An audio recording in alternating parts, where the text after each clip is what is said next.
Now, no arrests have been made following the killing of 2 Soweto boys. The bodies of 6-year-old Tiamo Ndlovu and 5-year-old Ngobizita Zulu were found mutilated and dumped in White City and Rockville yesterday. It's believed a third boy managed to escape and told his mother what had happened. Police are hoping this information will assist in their investigation. The community is accusing now the Moroka Police Station of failing to tackle crime in the area, and they want the station to be shut down. Reporter Manqoba Mchunu has been following the story and is joining us now live this hour from White City, Jabavu in Soweto. Good afternoon, Manqoba. It's a day after this horrendous discovery of the bodies of the 2 boys. What's the situation like on the ground in White City today? Well, but then what you're seeing today are community members that are still looking for answers. They're still quite baffled about how such a heinous crime could happen in their community. Of course, at this time, there's still no news of any arrests. And the community members have been out and about just trying to clean up the area. They actually, launched a campaign on their own to clean up some of the areas where criminals could possibly hide. They were cutting grass and saying that this they're doing in order to ensure that the criminals do not have a place to hide. But then many of the community members here are still, asking themselves how this incident occurred. They're still shocked about what happened on Thursday. And of course, there's a lot of fear among parents here who will tell you that they're even scared to have their children playing outside of the streets because they don't know whether these criminals are still out. The fact that they haven't been arrested hasn't given many, relief or, any sort of, relief in trying to forget what has happened here. So they're really hoping that there are going to be arrests soon. But at this particular point, I can tell you, Paten, that there's fear from many of the community members who are saying that they believe that this is the work of a serial killer that is behind these killings. But earlier on, we also spoke to the councillor from this place just to get a sense of how the community is dealing with this. And this is what he had to say. You are not sure if your kid will come back from school. You are not sure if your kid will ever, when they are playing outside, will actually come back. So you are even afraid of a vehicle just passing by because you'd be afraid that your child will be abducted. And the gruesome thing that happened to the young kids would also happen to your child. So this is something that we actually, it's disheartening to see mothers can't let their kids actually be free outside our streets. So we're also calling and pleading to our community to actually make sure that we have the culture of where your child becomes my child, where I can protect your child as well, so that I can look after your child even if you are not there. So that's what we want to see. And we're also thankful about the CPF and the patrollers in our community that have also made it their job or their job to make sure that they protect the community. But they cannot do it alone. Even the police cannot do it alone. It's upon also the community to protect ourselves and to protect our neighbors and to protect our kids. So this is the time, and it's a clarion call to make sure that we protect each other and protect our kids. And we don't let such gruesome activities happen in our community. Should come to an end. Manqoba, yesterday you spoke to the mother of one of the boys and she described the state of the body, of the mutilated body of her son, the way she found it. And from that description, we've been hearing fears in that community of saying maybe this was a kind of a muti killing. What are you hearing from the community?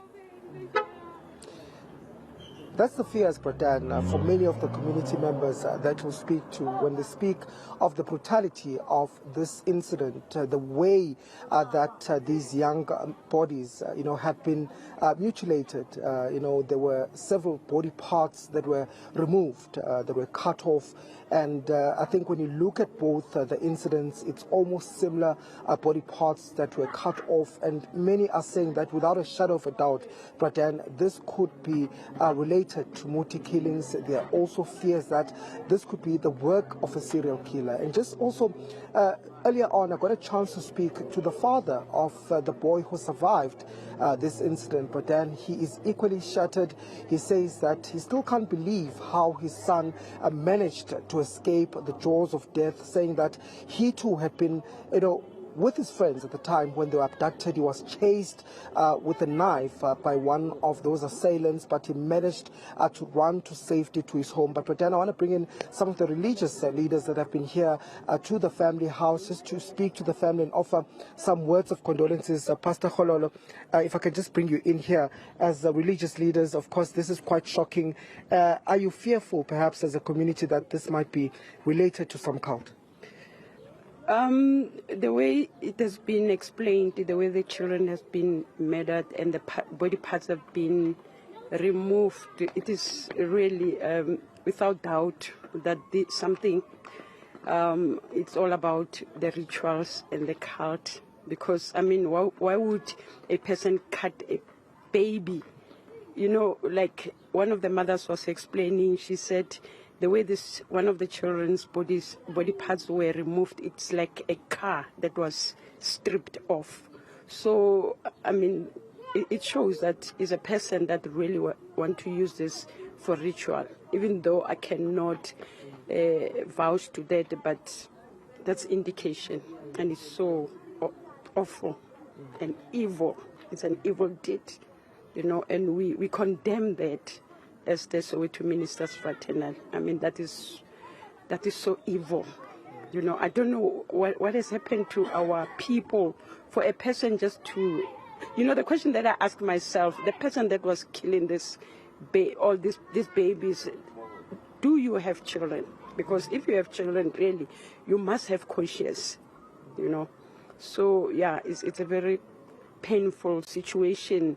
And, we are worried about the safety of our children, the safety of our women in our societies. I was saying this morning, I said the children need to express themselves by playing. Playing is part of development.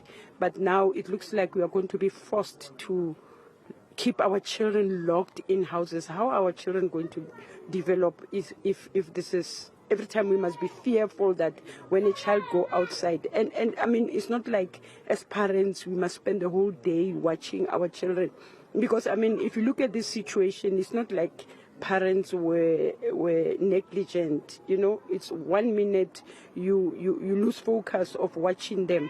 Another, I mean, these are children. They decided to go play, because for them they don't see anything wrong to go play.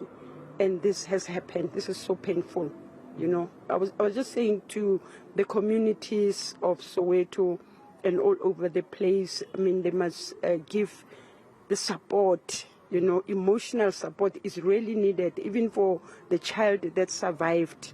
This child can't stop talking about his friends. So you can imagine what's going to happen to this child.